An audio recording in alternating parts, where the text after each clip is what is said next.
জনবিন্যাস তো চেঞ্জ হচ্ছে, সেটা আমরা চোখের সামনে দেখতে পাচ্ছি। আজকে যেসব পশ্চিমবঙ্গের বর্ডার এলাকা, সেখানে আজকে হিন্দুরা মাইনরিটি হয়ে গেছে।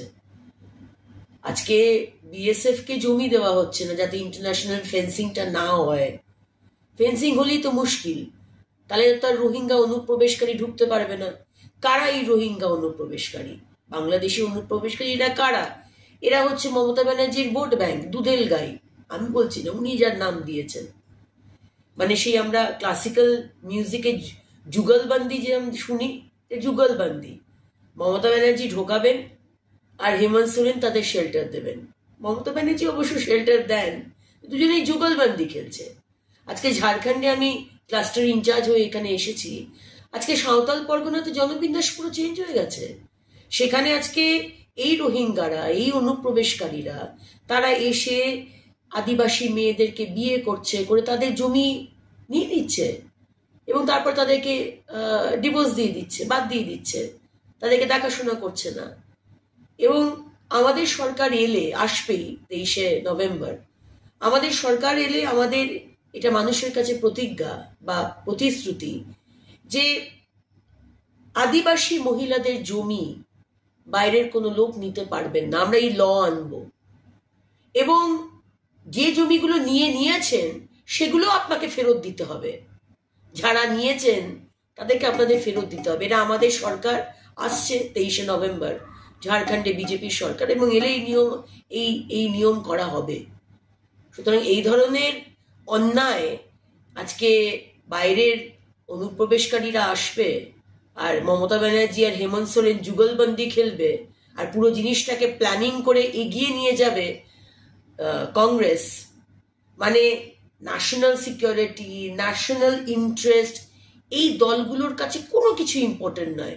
ওই যে বললাম, শুধু আমার পাওয়ারে থাকতে হবে, তাতে আমার দেশ জাহান্নামে যাক, দেশের মানুষগুলো শেষ হয়ে যাক, জমি, নদী, পাহাড়, জঙ্গল, খনিজ সব শেষ হয়ে যাক ঝাড়খণ্ডের, পশ্চিমবঙ্গের, এদের কিচ্ছু যায় আসে না। দেখুন, আজকে অর্জুন সিংজি যা বলেছেন, এটা মানে আমার মনে হয় যে খুব সিরিয়াসলি এটা নিয়ে চিন্তা করা দরকার। কারণ অর্জুন সিংজি একজন প্রাক্তন সাংসদ, বহুদিন ধরে রাজনীতি করছেন, এবং উনি যে কথাটি বলছেন আমার মনে হয় যে এটা তদন্ত করা দরকার। এবং আমরা দেখেছি যে আমাদের বিধানসভার মধ্যেও যেভাবে বিরোধী দলনেতার ওপর অ্যাটাক হয়, যেভাবে বিজেপির এমএলএদের ওপর অ্যাটাক হয় বা তাদেরকে অপদস্থ করা হয়, যেভাবে আমাদের সিকিউরিটিকে বিধানসভার ভেতরে ঢুকতে দেওয়া হয় না, সেইখানে আমার মনে হয় যে এই সরকার, মানে মমতা ব্যানার্জির দল টিএমসি, সরকারে থাকার জন্য যা কিছু করতে পারে। তাতে যদি কাউকে খুন করে দিতে হয় সেটাও তারা করতে প্রস্তুত, শুধু পাওয়ারে থাকতে হবে। তাই আমার মনে হয়, আর আমার অবাক লাগছে যে একটা স্টেটমেন্ট আসার পরেও আজকে পুলিশের তরফ থেকে কোনো স্টেটমেন্ট নেই যে ঠিক আছে আমরা এই বিষয়টা দেখছি, আমরা তদন্ত করছি। স্টেটমেন্টটা তো আসা দরকার। অর্জুন সিং তো আর যে কোনো একটা সাধারণ মানুষ নয়, বিরোধী দলনেতা তো একটু সাধারণ মানুষ নয়, তাদের এটা নিয়ে একটা পুলিশের একটা স্টেটমেন্ট আসা দরকার ছিল। আমার মনে হয় পুলিশের ইমিডিয়েটলি বিষয়টি খতিয়ে দেখা দরকার। অবশ্য পুলিশ তো বিগেস্ট তৃণমূলের ক্যাডার।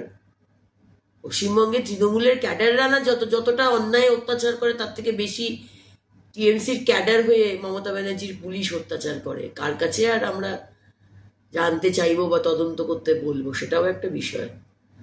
আজিকরের ভাঙচুরের সেই অভিশপ্ত রাতের কথা আমরা ভুলিনি আর ভুলবো না।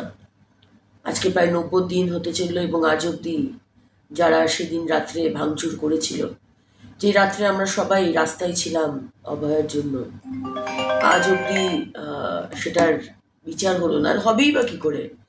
আমাদের সরকার আর আমাদের মুখ্যমন্ত্রী যারা এই দুষ্কৃতী, তাদের পাশেই তো থাকেন। আমাদের বিরোধী দলনেতা সম্মানীয় শুভেন্দু অধিকারী মহাশয় বারবার বলেছিলেন সিবিআই তদন্ত হোক। আমি জানি না কেন সিবিআই তদন্ত আদালত দিলেন না, কিন্তু বারবার আমরা তো এটাই দেখেছি যে যারাই দুষ্কৃতী, যারাই মানুষকে অত্যাচার করছে, যারাই অন্যায় করছে, যারাই ল অ্যান্ড অর্ডার ভাঙছে, অদ্ভুতভাবে মমতা ব্যানার্জি তাদের পাশেই দাঁড়ান, তাদের সমর্থনে দাঁড়ান। আর যারা ইনোসেন্ট, যাদের ওপর অত্যাচার হচ্ছে, যাদের ওপর ধর্ষণ হচ্ছে, এই মুখ্যমন্ত্রী এই মহিলাদের সিঁড়ি হিসেবে ব্যবহার করে মুখ্যমন্ত্রী হওয়ার আগে মুখ্যমন্ত্রী হয়েছিলেন, মুখ্যমন্ত্রী হওয়ার আগে সিঁড়ি হিসেবে ব্যবহার করেছিলেন। কিন্তু আজকে বাংলার মানুষের পাশেই মুখ্যমন্ত্রী নেই, দুষ্কৃতীদের পাশে। অত্যন্ত লজ্জাজনক এবং বেদনাদায়ক আমাদের সাধারণ মানুষের জন্য।